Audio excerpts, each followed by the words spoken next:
Le sommet du G7 tourne au clash entre Emmanuel Macron et Donald Trump. Oui, vous savez que les dirigeants des grandes puissances du G7 sont au Canada, dans les Rocheuses, depuis hier, avec le conflit Israël-Iran évidemment en toile de fond. On va reprendre le fil des événements et des déclarations de la nuit avec vous, Sébastien Crêpe du service politique à RMC. En direct ce matin, Sébastien, Donald Trump donc en est parti précipitamment de ce sommet du G7 durant la nuit et il s'en prend ce matin à Emmanuel Macron. Oui, depuis son avion qui le ramène à Washington, Donald Trump fulmine contre Emmanuel Macron. Voilà ce qu'il vient d'écrire sur son réseau social. Emmanuel Macron, pour se faire de la publicité, dit que j'ai quitté le G7 pour travailler à un cessez-le-feu. C'est faux. Il n'en a aucune idée. C'est beaucoup plus gros que ça. Emmanuel Macron se trompe toujours. Voilà l'atmosphère qui règne ce matin entre les deux hommes. Pourtant, Donald Trump a bien parlé de discussions possibles entre Israël et l'Iran à ses homologues. Voilà ce qu'Emmanuel Macron racontait il y a quelques heures.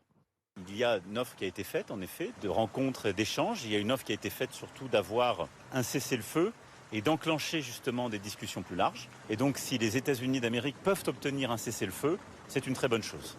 Et la France le soutiendra et nous le souhaitons.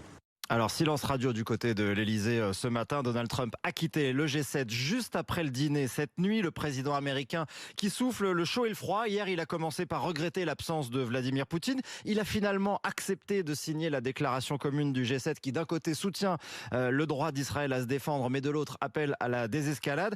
Mais Trump laisse aussi planer le doute sur une possible participation de l'armée américaine aux frappes visant l'Iran. Il va réunir tout à l'heure à son retour à Washington son Conseil national de la sécurité et il appelle dans un autre message à évacuer Téhéran.